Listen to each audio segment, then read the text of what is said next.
Hello friends, આજે Gurukripa tiffin સર્વિસમાં તમારું સ્વાગત છે. આજે હું તમને એક એવો વિડીયો બતાવવા જઈ રહી છું કે જે દરેક ઘરમાં બનતા હોય અને દરેક ગૃહિણી બનાવતી હોય. તે ઓલ ટાઈમ બધાના ફેવરિટ એવા ભાતના મૂઠિયા છે. તો આજે આપણે ભાતના મૂઠિયા બનાવીએ છીએ. તો આપણે જનરલી શું છે કે બપોરે ભાત રાંધ્યા હોય અને તે પડેલા હોય તેમાંથી આપણે નવો ટેસ્ટ દઈને આપણે સાંજે તેનો ઉપયોગ કરીને આપણે ભાતના મૂઠિયા બનાવીએ છીએ. એટલે જેથી કહેવાય છે ને કે વેસ્ટમાંથી બેસ્ટ. પણ અહીંયા કંઈક અલગ જ છે. હું બેસ્ટમાંથી બેસ્ટ બનાવું છું. એમાં શું છે કે મારે ટિફિન સર્વિસનો બિઝનેસ છે. જેથી મારે ટિફિનમાં કંઈક રોજે રોજ વેરાયટી મૂકવાની હોય. તો મને થયું કે આજે શું મૂકીશું. ત્યારે મને એક વિચાર આવ્યો. રોજબરોજ આપણે કંઈક ને કંઈક વિચારતા હોય કે ભાઈ રાત્રે આપણે શું બનાવશું. તો આજે મને એક એવો વિચાર આવ્યો કે હું અત્યારે ભાત બપોરે જે બનાવું છું તેની સાથે સ્પેશિયલી સાંજ માટેના ભાત વધારે કરું, જેથી તેના આપણે મૂઠિયા બનાવી શકાય. તો આજે હું અહીંયા ભાતના મૂઠિયાનો વિડીયો લઈને આવી છું. હું તમને આજે અહીંયા ભાતના મૂઠિયા બનાવું છું. તે ટ્રીપ અને ટ્રિક્સ સાથે ઓલ ટાઈમ ફેવરિટ એવા ભાતના મૂઠિયા બનાવીએ તેનો આજે આપણે વિડીયો હું તમારી સાથે શેર કરું છું. ઓકે ફ્રેન્ડ્સ, તો હવે અહીંયા તમને તેની સામગ્રી એટલે કે ઇન્ગ્રીડિયન્ટ્સ બતાવવા જઈ રહી છું. હવે આપણે તે કઈ રીતે બનાવવા એ હવે આગળ આપણે વિડીયો કરીએ છીએ. ઓકે, હેલો ગાઈઝ, આજે આપણે એક વિડીયો બનાવવા જઈ રહ્યા છીએ જેમાં આપણે બનાવશું ભાતના મૂઠિયા. આ રીતે આપણે ભાતને વાટકામાં ભરેલ છે, તો આપણે તે વાટકાના માપ મુજબ કરીશું. હું અહીંયા તમને આ વાટકાનો માપ બતાવું છું. ઓકે ફ્રેન્ડ્સ, અહીંયા આપણે આ રીતે 4 બાઉલ એટલે કે 4 વાટકા ભાત લઈએ છીએ. મારે ટિફિન સર્વિસનો ધંધો છે, તો આજે મારે ટિફિનમાં ભાતના મૂઠિયા દેવાના છે. રોજ સાંજે શું દેવું એટલે એમ થયું કે આજે આપણે ભાતના મૂઠિયા બનાવીએ. તો હું અત્યારે અહીંયા ભાતના મૂઠિયા બનાવી રહી છું. તો મેં અહીંયા આવી રીતે 4 બાઉલ ભાત લીધેલા છે. અહીંયા આપણે 3 બાઉલ ચણાનો લોટ લેશું અને 1 બાઉલ આપણે ઘઉંનો લોટ લેશું. હવે આપણે તેમાં મસાલા કરીશું. તો અહીંયા આપણે 4 ચમચી મરચું નાખીશું. 2 ચમચી આપણે હળદર નાખીશું. અહીંયા આપણે 4 ચમચી મીઠું નાખીશું. તો અહીંયા આપણે આ બધા મસાલા કરી લીધા છે. અહીંયા આપણે 2 ચમચી આદુ મરચાંની પેસ્ટ નાખીશું. તમારે તીખું જોતું હોય તો તમે તમારા ટેસ્ટ મુજબ કરી શકો છો. ઓછું વધતું તમે તમારી રીતે તમારી ચોઈસ મુજબ તમે કરી શકો છો. ઓકે ફ્રેન્ડ્સ, હવે અહીંયા આપણે છાશ અથવા તો દહીંના ઘોરવાથી લોટ બાંધીશું. તો થોડું થોડું કરી અને આપણે અહીંયા છાશ અથવા તો દહીંનું ઘોરવું તમે લઈ શકો છો. અહીંયા આપણે 1 ચમચી સાજીના ફૂલ નાખીશું. સાથે આપણે અહીંયા 4 ચમચા મોણ માટે તેલ નાખીશું. હવે આ રીતે બધા મસાલા અને બધું નખાઈ ગયું છે. તો હવે આપણે આ રીતે મૂઠિયાનો લોટને બાંધીશું. હવે તમે જોઈ શકો છો આપણો લોટ બંધાઈ ગયો છે. આપણે હાથમાં તેલ જરીક લઈ લીધું છે, ગ્રીસ કરી લીધા છે હાથને.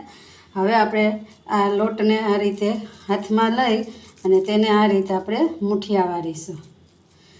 બહુ કઠણ પણ નથી રાખવાનો લોટને અને બહુ ઢીલો પણ નથી રાખવાનો. તમે જોઈ શકો છો કે આ રીતે આપણા હાથમાં મૂઠિયા વળી શકે એવો આપણે લોટ બાંધવાનો છે. તો હવે આપણે અહીંયા એક પછી અહીંયા તમે જોઈ શકો છો કે આપણે આ રીતે બધા મૂઠિયા વાળી લીધા છે.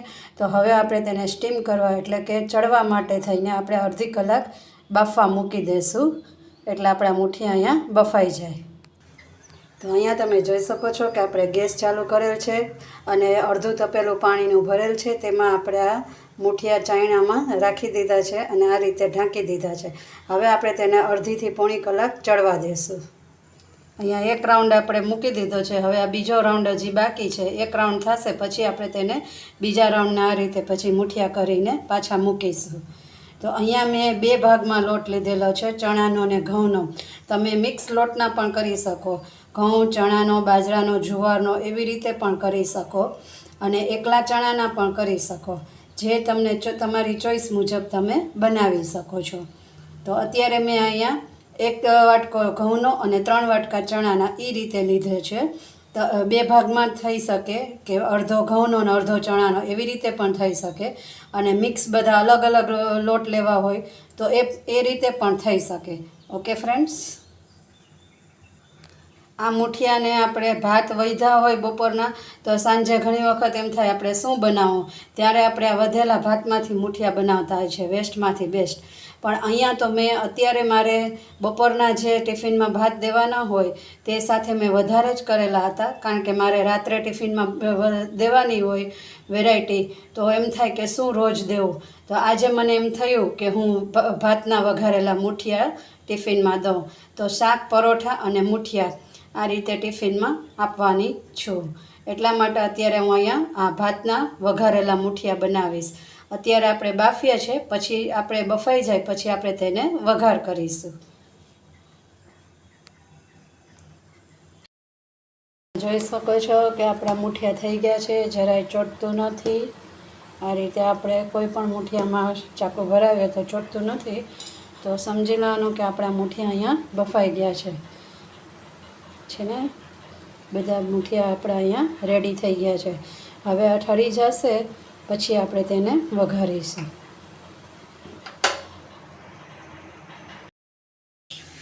અહીંયા આપણે તપેલું લઈએ છીએ, તેમાં 6 થી 7 ચમચા તેલ મૂકીએ છીએ. તેમાં આપણે 3 ચમચી રાઈ નાખી છે, રાઈ તતળે છે. હવે આપણે 2 ચમચી જેવું જીરું મૂકીશું. પછી આપણે લીમડાના પાન, આપણે લાલ મરચાં નાખીશું, તમાલપત્રના પાન નાખીશું, 5-6 મરચાં નાખીએ છીએ, અડધી ટીસ્પૂન હિંગ નાખીએ છીએ. અને હવે આપણે આમાં આપણે 3 ચમચી જેવા તલ નાખીએ છીએ.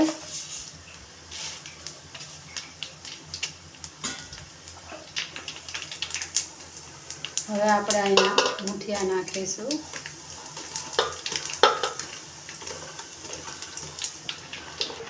હવે આપણે આને હલાવીએ છીએ મુઠિયાને,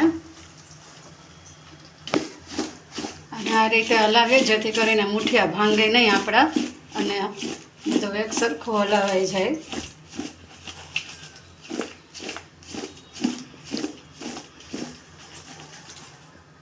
જોઈ શકો છો કે આપણા મુઠિયા વઘારાઈ ગયા છે અને એ બધી કોરકોટ થઈ ગયું છે.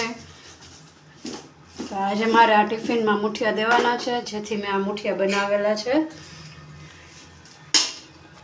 ઓકે ફ્રેન્ડ્સ, તમને મારો આ વિડીયો ગમ્યો હોય તો લાઇક, શેર, સબસ્ક્રાઈબ કરજો. મારી ચેનલને સબસ્ક્રાઈબ કરવાનું જરા પણ ન ભૂલતા. ઓકે, બેલ આઇકોન ઘંટીનું બટન ખાસ દબાવજો. Okay, bye. તો નેક્સ્ટ વિડીયોમાં